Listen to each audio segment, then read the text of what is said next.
temo al mismo tiempo. En el espejo en que me miro, veo mi pasado y percibo un futuro. En el espejo en que me miro, escucho las voces de aquellas personas que me influenciaron y me importaron. En el espejo en que me miro, veo mi brillo y me enaltezco. Veo mi flaqueza y me avergüenzo. En el espejo en que me miro, soy quien quiero y también quien no quiero. Me desconozco y me reconozco en mí mismo.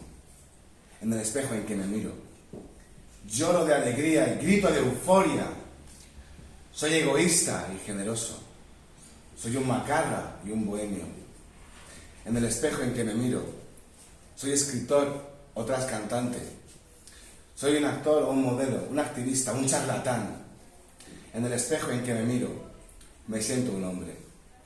En el espejo en que me miro, veo mi parte femenina. En el espejo en que me miro, veo a mi padre, veo a mi madre, veo la historia de mi ADN. En el espejo en que me miro, veo a un héroe y a un cobarde. En el espejo en que me miro, me veo a mí, te veo a ti y le veo a él.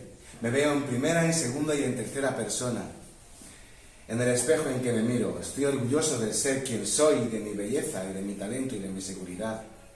En el espejo en que me miro, me duele tanto qué tiempo he perdido rechazándome, abandonándome, repugnándome por no saber aceptarme. En el espejo en que me miro, soy yo, soy él y soy ella. En el espejo en que me miro, veo el mundo con todo lo que contiene. En el espejo en que me miro, eres tú.